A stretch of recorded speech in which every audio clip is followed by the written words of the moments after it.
So I grew up with three sisters. Two of them are right there, 2.5. One of them's kind of basically my sister. We adopted her. But my two brothers were much older than me. And so they kind of were not around as much as my sisters might have been. And so I thought it would be fun to do a little revision of what things I might have learned as being a brother. So I just have a couple of things here that I think you might appreciate. So one, what to do when your sister asks you how she looks. So you actually have three options here. First option is tell her fine, in which case she'll probably get mad at you for lying. B, tell her she looks terrible, in which case she'll probably get mad at you for telling the truth. C, you can just avoid any and all direct eye contact, leave the house, and avoid speaking to her for the rest of the day because nothing you can say will save you from her wrath. The best thing to do in that situation is just to kind of go with C. That's the safest plan. I've tried the other ones, and they never seem to work. Number two, when your sister asks you to take pictures of them, you have three options here too. A, you can say no. Nope, yeah, that's actually the only option I wrote down here, so. And then number three, and this is a pretty important one, I learned it as a guy, just like, this is kind of just become the most crucial thing for me is when your sisters ask you to see the movie Paper Towns, a rom-com about a young and shy boy named Quentin who embarks on an obsessive mission to find the girl who stole his heart and made him feel truly alive, say no. So that's those are all three lessons that I learned as a brother, and I thought you guys might kind of appreciate that. Those are the only three lessons I've learned. So the way that men and women encourage one another is quite different, and I'm sure you kind of recognize that. And that's what I loved about the video. Is the video kind of showed it. Men are just very like the way I described it, it's kind of like it's just like very. It's a fun little dichotomy, but it's actually super cool, and you'll be able to see the high school guys kind of have that idea very emphasized, right? So like when I was in high school, if I was walking down the hallway and my buddy like ran up to me and just like cross-checked me into the lockers, I'd be like, dude, thanks, I love you too. That's just it's a very that's again high school guys kind of emphasize it a bit. But you know this, and this is pretty common. Like women are very, very face-to-face in the way that they kind of grow in relationship with one another. Guys are very side-by-side. They're very focused. We're very focused on just doing things. I don't know why I'm saying there, I am. We're very focused on just doing things. We're very like action-oriented. And to set this up, I want to look first at the Garden of Eden. Just real quick. It's a real quick event. A couple of years ago. So we'll look at Adam and Eve, right? Okay, so Eve is made from the rib of Adam, okay? And she is made in the image and likeness of God, just as Adam is. And because of that, so it says, right, when God creates Eve out of the rib of Adam, we see Adam say, "This at last is the bone of my bones and the flesh of my flesh. She shall be called woman because she was taken out of man. Therefore a man leaves his father and his mother and cleaves to his wife, and they become one flesh." So the biggest thing to get here is Eve is something to be treasured by Adam. Adam is in a way responsible for the protection of Eve. How do we know this? Well, because the moment that they eat of the apple, God comes and he calls for Adam. He calls for man. But the Lord called to the man and said to him, "Where are you?" And he said, "I heard the sound of thee in the garden, and I was afraid because I was naked, and I hid myself." And then, to make matters worse, right, he goes on and he says, "The woman whom thou gavest to be with me, she gave me the fruit of the tree, and I ate. Okay, so if Eve is made of the flesh of Adam's flesh, and the bone of Adam's bone, she is something to be loved, treasured, and protected by Adam, right? And furthermore, if she is made in the image and likeness of a God who is perfect love, right, then she will, in some way, reflect her Creator. She will reflect that perfect love. And therefore, she is even more so something to be treasured and loved. Okay, so that's cool, but what is it that protection of Eve's heart looks like? What is it that Adam is called to protect? Or how, rather, is it that he is called to protect her heart? And so the big word we're going to kind of talk about in this talk is sacrifice. And sacrifice requires action. And as I said before, guys are very doing. They're very goal-oriented. And the way in which a man will sacrifice is going to be different from the way in which a woman will sacrifice, right? The moment that Eve even experienced that temptation from Satan, Adam should have stepped in, right? But the issue is that not only did Adam allow Eve to die first, he stood there and watched, but he had to have encouraged it just by his mere silence. And if not, we know he ate of the fruit. So there was definitely some encouragement. I think of like penguins. I saw March of the Penguins a while ago, but the whole thing where they're like on the edge of the ice and they're looking in, they're like, oh, is it safe? And then like one penguin's like, I don't know. And then this other penguin's like, well, we should just like push someone in the top. We should push him in. Except like in this scenario, that penguin dies and they jump in anyways. So that analogy, and I'm not saying Adam and Eve are penguins, but in a way, evolution, I don't know. No, I'm kidding. Please don't let that be the only thing you take away from this talk. Okay, so what does actual sacrifice look like? Okay, Adam evidently failed. We all failed. What does this proper sacrifice look like? So I thought it would behoove us to speak about Saint Joseph. And if we see in just the first 2 chapters of Matthew, if you pay attention, Joseph does not say a word. He does not say a word. And this is why Joseph is just so good to look at. And so I'm just going to read really quickly from a portion of the first 2 chapters of Matthew. Okay, so when his mother Mary had been betrothed to Joseph, Jesus, obviously. When his mother Mary had been betrothed to Joseph, before they came together, she was found to be with child of the Holy Spirit. And her husband Joseph, being a just man and unwilling to put her to shame, resolved to send her away quietly. But as he considered this, behold, an angel of the Lord appeared to him in a dream, saying, Joseph, son of David, do not fear to take Mary your wife. We carry on. When Joseph woke from sleep, he did as the angel of the Lord commanded. He took his wife. We go on a little bit further when Herod sends his men out to slaughter the innocent.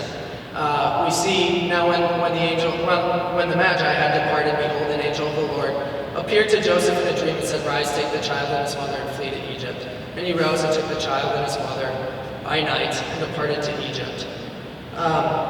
2 more times an angel appears to him in a dream, and he rises, takes Mary and Jesus, and flees to another place. Joseph doesn't say a word the entire time. Everything we see Joseph doing in Matthew is action. We see Joseph sacrificing, doing every single thing in sacrifice for the safety and protection of Mary and Jesus, right? Now, I just really quickly want to go back and talk about, we see Joseph described as a just man, okay? And I just really quickly want to talk about justice, because I think it's important. A just man weighs what is right and fair and acts accordingly. It enables man to give to each, beginning with God, what each is due. The key word in there is act. It's not enough to just weigh and know what is good. It requires action. And then furthermore, justice is blind to influence or flattery. And I love to think about that, just the temptation that Joseph must have experienced. First off, he's understanding that he's incredibly unworthy to even be the husband of Mary, she who is without sin, and Jesus, the Son of the living God. The temptation he must have experienced to just give up, right? And especially in that time when he's fleeing from place to place, where it's just completely draining him. But the important thing is we don't hear him speak, we only see him do. But Joseph, being responsible for the protection and safety of Jesus and Mary, is obviously the most imperfect of them all, right? And so we have to wonder why then. Why was Joseph called to be the father of Jesus, right? The husband of Mary. He was not chosen to be the father of Christ and the husband of Mary because he had the perfect character of a good husband and a good father. He was chosen and became a good father and husband because he allowed the love of Jesus and Mary to form his heart into that righteous husband and father that God our Father was calling him to be. And this is why it's so important for us to look at St. Joseph and to ask for his intercession, especially as guys. We're not perfect, right? God doesn't expect us to be perfect. But the important thing is whether or not we are allowing God to shape our hearts into that which he has called us to be. St. Joseph is not focused at all on his failure. He's not focused in any way on the ways in which he's imperfect. He knows that, but he just allows the love of Mary and Jesus to shape his heart. So, as I said before, men are very action-driven, right? And we're called to sacrifice. But we're all called to sacrifice ourselves, right? Sacrifice is the heart of worship, okay? And the way we go about that is different. The way in which men lead each other, man and man lead each other to holiness is going to look extremely different from the way women lead other women to holiness, right? And the way I think about it is like men, for some reason, kind of like to take the long way around. It's like we have obstacles set. Like so here's our heart, and we have a bunch of like little obstacles set up throughout. I don't know, wherever the area is. I have no idea, but I don't know what the area of our heart looks like. But anyways, you have your heart, and there's a straight line. There's a straight path to the heart, okay? And you have obstacles set up around there. For some reason, I don't know, in my own experience, it seems like guys really like to just like go the long way around and kind of like dodge around the obstacles rather than just taking the straight path. And then like when a guy and a woman interact, the woman just like goes right to the heart, and it's like, the guy's like, I've never seen that before, why are you going straight to the heart? I've only experienced the more difficult way around. It's like,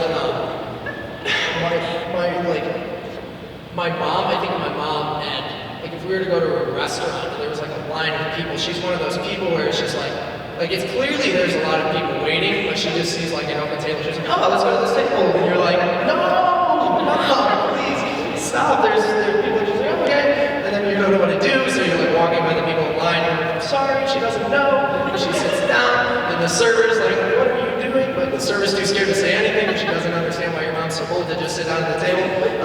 Yeah, so it's kind of like that.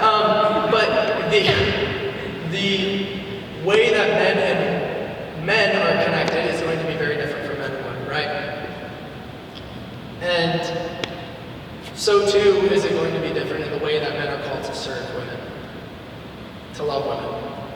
So I had, I think a week ago or something, asked my sisters, basically just like, what ways do you feel loved by men? And this is actually one of the discussion questions, I think. But, and naturally, because they're women, they went right to the love languages. I don't know what it is with you guys on love language. But,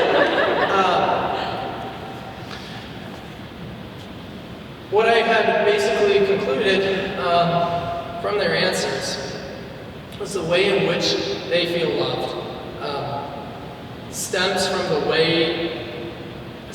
their brother's understanding of their worth, of their identity. And they talked about specifically like acts of service. And so the ways they're loved by brothers can't necessarily be fulfilled in the ways that they are loved by their sisters, right? So I think of this as like, especially in the terms of the acts of service. Like my sisters and when it comes to like buying things for my sister, at like birthdays or whatever, I just get like heckled because buying clothes for her is so difficult. It's like, I don't know what you like. I don't know what's in style. I don't know anything. And so like, actually for the longest time, my sisters and I would just like transfer. We just Venmo each other $20, just like back and forth. And it was efficient. It works. It's just like it's the movement of money. But there's something about that's so meaningful, right? If I were to get my sister clothes, it's like I went out of my way. She knows how difficult and stressful it is for me to buy clothes for her. She's a very like picky person, and I'm also a very picky person. So it's like things I like might not necessarily be the things she likes. But the important thing is that like if I buy something for her and my sister buys something for her, what I buy might mean a little more because she understands how difficult it was for me to do that. Because as a guy, it's not often that you're going to see that type of sacrifice, right? That type of service. And so, the important thing to realize here is that when men sacrifice for you, and the ways in which you feel loved by men, the reason you're feeling that is because it's for obvious reasons, right? That the guy is seeing you as treasure. He's seeing you as you ought to be seen. And he's looking out from himself and focusing on you, and most especially in that service, in those acts of service, right? Rather than asking what I can gain from this relationship, he is asking, how can I help my sister in Christ know a greater joy? So how are women loved?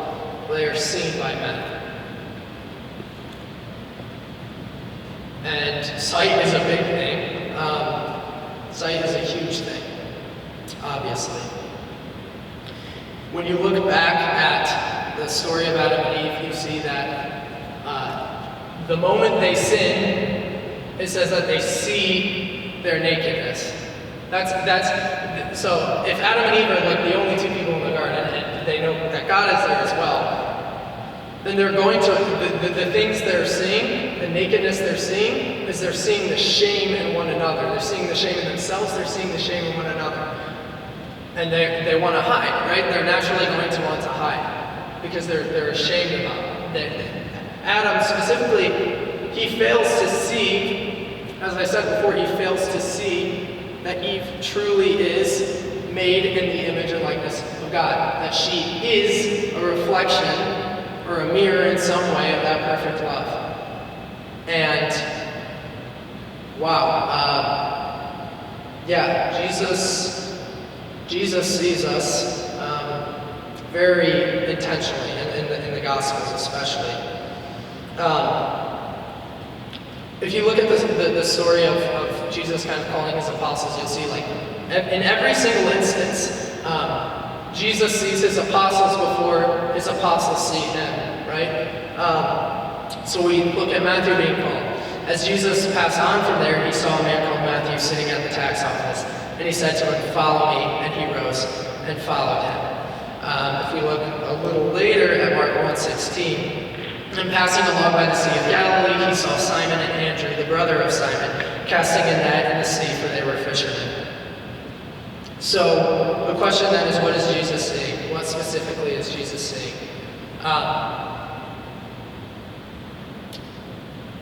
What he is seeing, obviously, is that which Adam failed to see in Eve, which Eve failed to see in Adam, which Eve and Adam failed to see in themselves. And we get the answer in the story of the rich young man. This man is a perfect example of someone who has failed to sacrifice for Christ, someone who has failed to give of himself completely in the way that Joseph did. And it says, and Jesus, looking upon him, loved him and said to him, you lack one thing. Go sell what you have and give to the poor, and you will have treasure in heaven. And come follow me. The key thing here, as you can probably guess, is the fact that before Jesus even speaks to him, Mark makes known that Jesus loved him. And I think he does this very intentionally because he doesn't necessarily do it for the other apostles. And why does he not do it for the other apostles? We see that the other apostles follow him, but here we see that right after that saying, his countenance fell and he went away sorrowful, for he had great possessions. The rich young man goes away, he walks away from Christ. But when we see the apostles, Jesus calls them, it doesn't necessarily say that he loved them. Why? Well, because Mark wants to make clear that Jesus has the love for the rich young man, because the rich young man went away sad because he failed to recognize that love. He failed to see himself for how Jesus saw himself, for how Jesus saw the rich young man.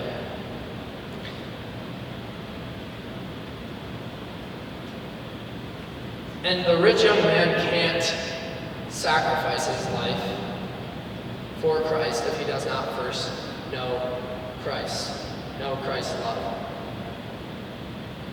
So what does that mean for us, for you? And this is the dangerous part. There are dangers of relationships, whether it be your father, your brother, your friend, whatever it is.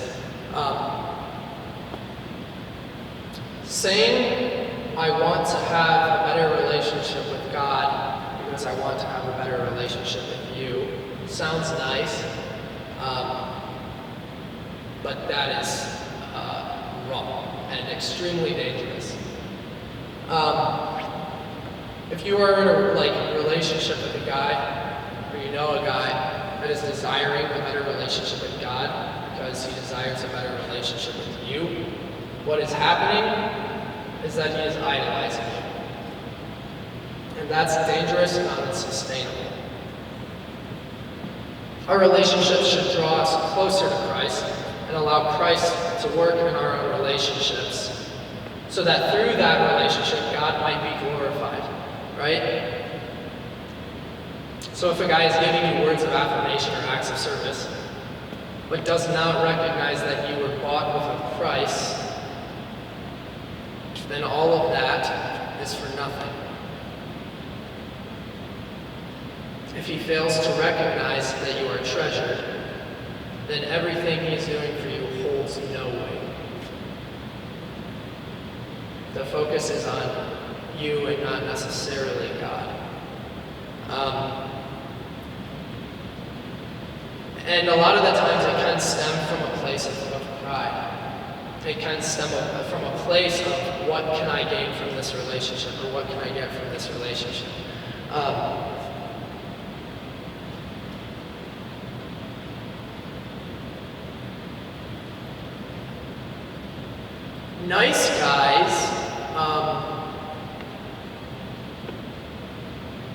Nice guys, aren't great guys. The term nice is just not good enough. And this is important. Because when you say that someone is simply nice, you're focusing only on what is making you outwardly happy. He's focusing only on the outward things and might not necessarily recognize the inward things. And so when I say nice, I'm talking more in the terms of whether it's your brother, your father, your friend, your boyfriend, whatever. People who just allow things to kind of slip, right? Allow things to pass by. And this is something I've come to realize, especially just as a brother, as a friend. Guys, our venial sins are dangerous. Like, mortal sins are very bad. But when you are able to overcome mortal sins, venial sins prevent us from going into a deeper relationship with Christ. And so when you have a guy in your life that's maybe allowing those venial sins, I don't know, whether it be gossiping or even cursing, when you're allowing these venial sins into your relationship,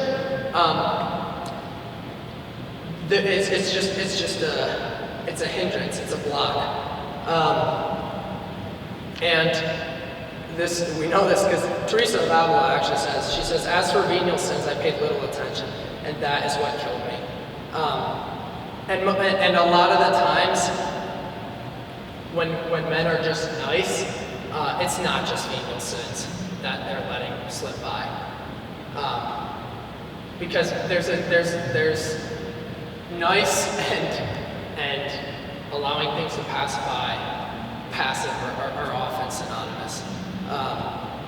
And it's incredibly dangerous. And there's going to be these thoughts that Satan is going to put in your head as an excuse. Excuses for venial sins, or if you have a brother in your life who is sinning, Satan's going to want to put those excuses in your head. But he is a nice guy. Like, that's okay. But those excuses are extremely dangerous, and they're only going to pull you and him further from and out of a relationship with God. Has that been ringing this whole time?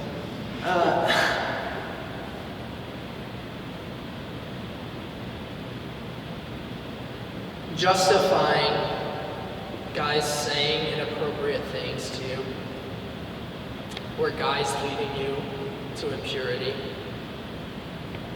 Justifying it with he has good intentions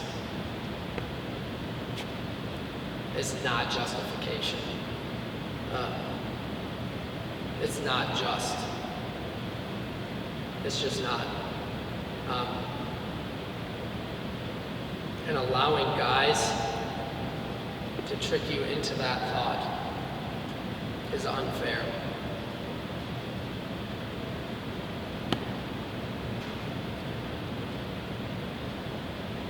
The fact of the matter is that he will not lead you in your occasion of sin in any way. And why? Because he will see your worth. He will see you for who you are. And furthermore, he will be confident in his identity as a son of God, right? He will be confident in understanding of his own worth. The fact that he is to be protected and treasured, just as you are to be protected and treasured.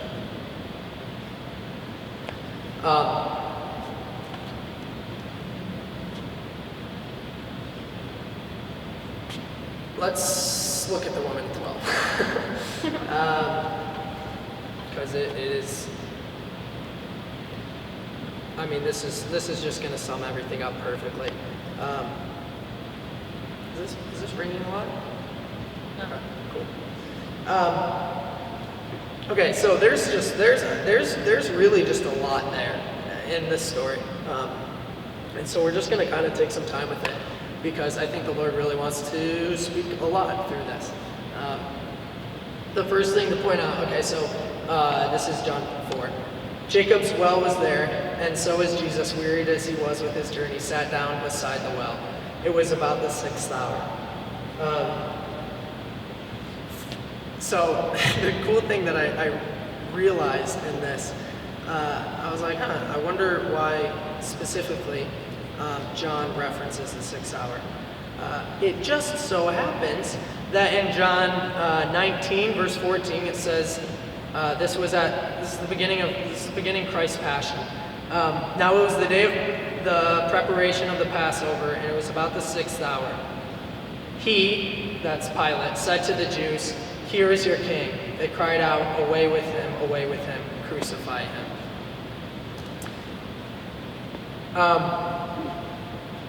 Jesus is about to meet with the woman at the well, and he knows this. He is in some way about to enter into a sort of death with the woman at the well. He is presented to kind of enter into this death with her. And so she comes along. It says, "There came a woman of Samaria to draw water. Jesus said to her, 'Give me a drink.'" And we know, so I'm sure most of us know the story of the woman at the well, right? She comes thirsty. Why?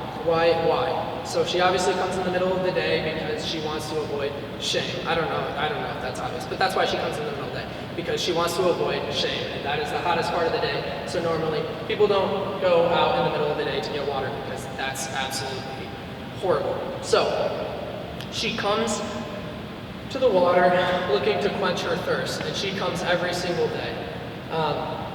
And as we know, this woman who has, well, as we soon find out, she has been hurt quite a bit. And she is living in sin, and she is being led into sin, even still, by many different men. And so she's coming to the water to quench her thirst. She's coming to the wrong water, but she happens to run into the right water, which is Jesus, the living water. So she got very lucky. I'm kidding, that's not luck. But she comes to the wrong water because she is trying, why? She's trying to quench her thirst. She's trying to find healing and peace from these sins that she has been committing, that these men have been leading her into. And she is continuously, every single day, not finding it. All the while she is living in the state of sin, in the state of brokenness. And we see that. So Jesus answered her, "If you knew the gift of God and who it is that is saying to you, 'Give me a drink,' you would have asked him, and he would have given you living water." The woman said to him, "Sir, you have nothing to draw with. The well is deep. Where do you get that living water?"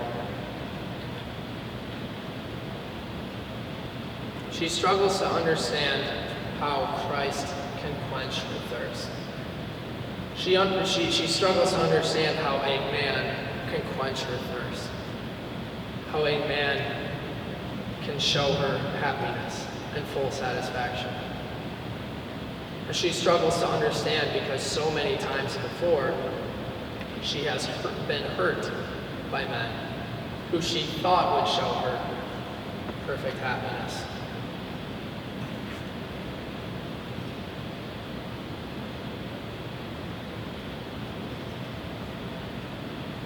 These men in her life have plowed through her heart to get what they desire. And of course, we go on to see that her thirst is quenched through her encounter with the living God, and she even leaves the jars behind. She leaves the jars behind, and she's no longer thirsty. And so I think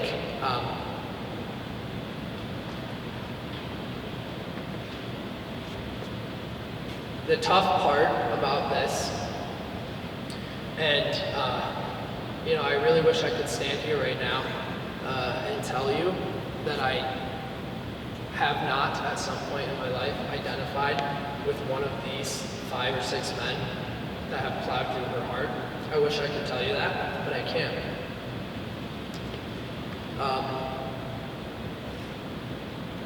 And I desire to tell you a bit of my testimony, because I know that Satan does not want me to. right? Satan does not want you guys to hear the way in which the Lord can work in a person's life. He does not want that because he is envious of you because he knows how loved you are. And he knows that if you hear that, you might understand what God can do in your own life. And he does not want that. So I'm going to do exactly what he doesn't want me to do. And here's the thing. I was extremely broken in high school. Surprise. I'm human. I was extremely broken. And you know what? I even failed to see you all, the women of BeLoved. I failed to see Emily. I even failed to see Emma. I failed to see Anna Benz as the people for who they are. Anna Benz, if you've met Anna Benz and I had like this feud in like freshman year, and she's like the nicest person. Like that has got to be impressive that I can do that. Oh my gosh. But I failed to see you women, even BeLoved, for what you are. But I want to affirm you for what you are. You are a community of women called to be like the woman of the well after her encounter with Christ. You are called to call other women to come and see the man who told me everything I have ever done. That's who you are. And what else? You are called to lead men, your brothers in Christ, to holiness and to a deeper relationship with him who treasures you so much. That's who you are. And that's what I failed to see in high school. And again, I wish that wasn't the case. I wish I had treasured my sisters in Christ the way that I ought to treasure them. I wish I had not plowed through the hearts of women to get what I desired, to get what I wanted.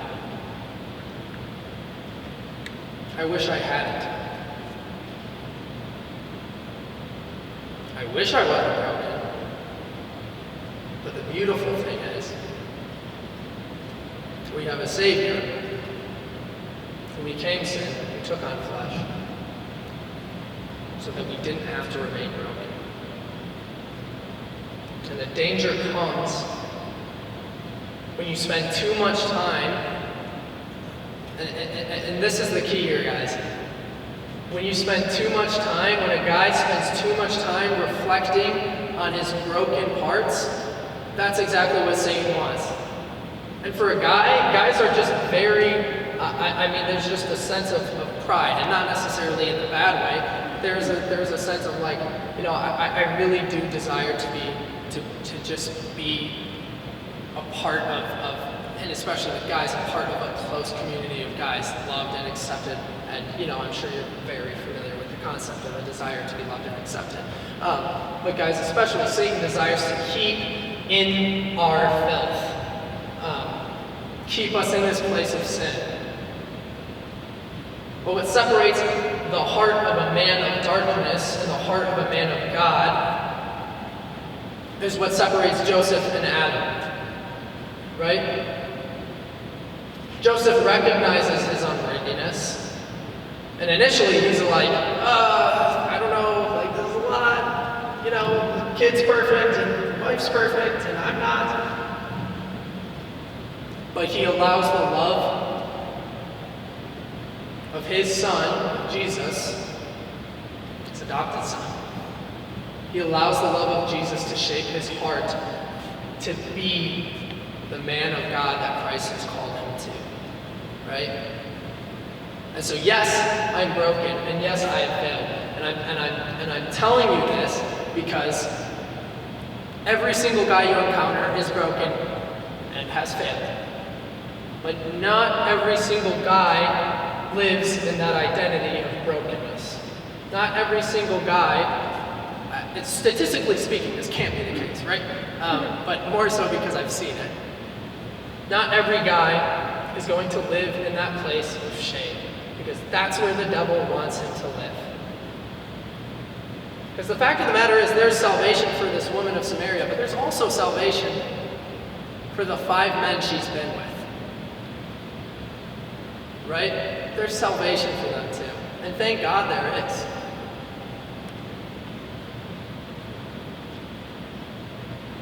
And the dangers,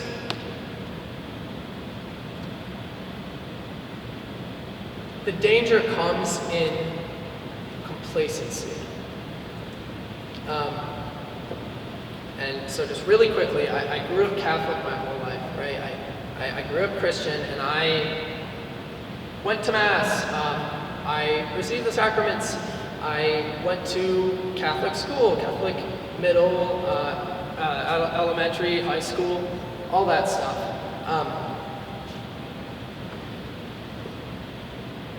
But what killed me was the complacency. And that is so dangerous. Part of me wishes, right, that I had some major conversion, right? Because then I could be like, oh, like, then I could get more graces. Then I might have more graces because the Lord, you know, where sin abounds, grace abounds all the more. And so there was this deep complacency which led me to the failure to see how my sisters ought to be seen.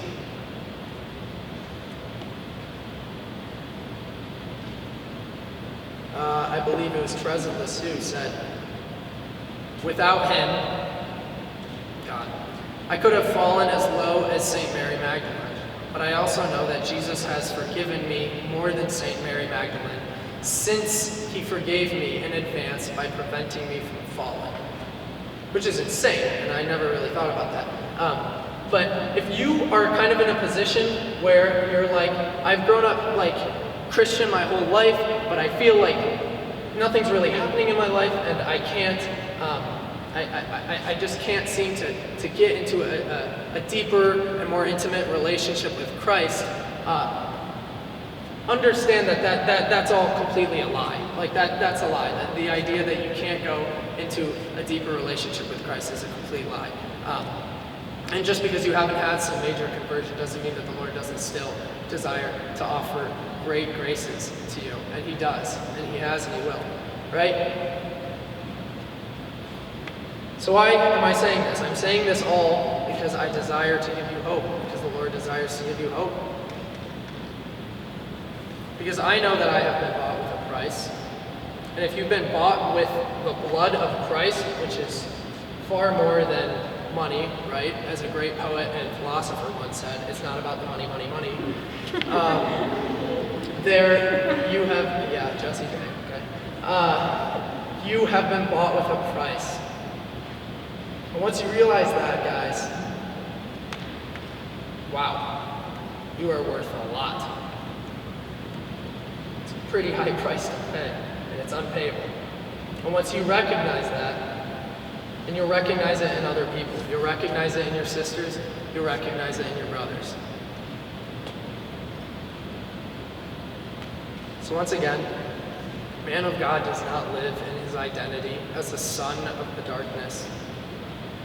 Rather, he allows the love of Jesus to shape those broken parts, to mend them together, just as St. Joseph did.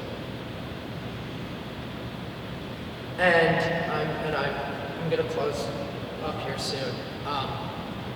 But I first just really want to just talk about the ways in which my relationship with my sisters in Christ have grown and mended.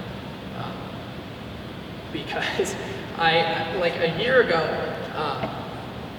I had, and Emma and I we went to Hillsdale together. I was at Hillsdale last year, and we had been friends. But it was not, we didn't really know each other that well. But as I left Hillsdale, and just every time she came back, her, Emily, and I would just hang out, and I just found us just talking about God. And when I realized why it was, I began to realize like God had begun to shape each of our hearts in different ways, in separate places. And when we all came together, it just seemed to be a point of like so different from anything I had ever experienced, especially in friendship with them before. And like I said, Emma and I had never been that close. Emily and I had never been that close. But when our relationship, when our friendship had been shaped and established in a relationship and desire to glorify God, it just completely changed. And I began to like see the ways in which my sisters in Christ can and do encourage me in my faith. It's very different from a way in which a man can encourage me in my faith.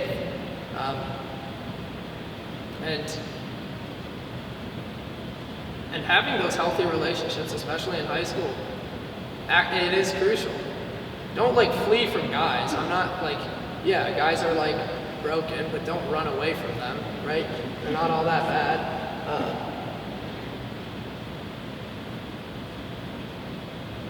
But like I said before, women have this ability that men don't to just get right to the heart of a man somehow, no matter who you are. Like I would give my life for my mom, and I would also give my life for my dad. But it's like my dad's just kind of like, he's just like, I might not ask you to give your life for me. And I'm like, okay, Dad, that's fine. But no, and I mean this in like a way. It's like my mom when we sit down and talk, she just starts, I don't know, digging like deep into my heart, into the darkest parts of my heart, and just like pulling them out. I'm like, Mom, what are you doing? It's like 3 p.m, calm down. Well, my dad's just kind of like, yeah, how you doing? I'm like, good, Dad. But that's the thing, it's like my mom, women have this ability to just bring out of men what men cannot bring out of men. They just can't. Because guys, again, are just very dodgy, and it's very weird. Sometimes. It's actually super funny most of the time, and it's awesome. So that's the thing, though, is you guys really, I really want to encourage you, because you have the ability to bring your guy friends closer to Christ, even if you don't right now talk about Christ with them in any way. Even if right now you're not necessarily that close with them, you still have this ability that guys don't have with other guys. And so I just want to first challenge you in that. Whatever guy it is in your life that you think the Lord is maybe calling you to, whether it be your brother, your father, whatever. The Lord is kind of calling you to just be a witness and encourage, but whoever it is. I just challenge you to do that, to take advantage of that. Because guys are actually like more sensitive than you think. Again, they're obviously not going to show it. Because guys are weird. And then this second challenge is just spend time before the Eucharist. And just reflect on what the Lord sacrificed for you. This man that provided the ultimate sacrifice for you. And furthermore, reflect on what that sacrifice says about your value and your worth. And I challenge you to do this as often as you can, just a couple times a week. But guys, just spending time before the Lord is never a dry time.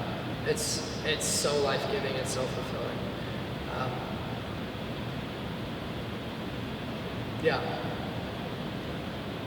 Know that you are worth more than you think you are. Ask the Lord to help you to see you how He sees you. Ask the Lord to help you see your brothers as he sees them. That's all.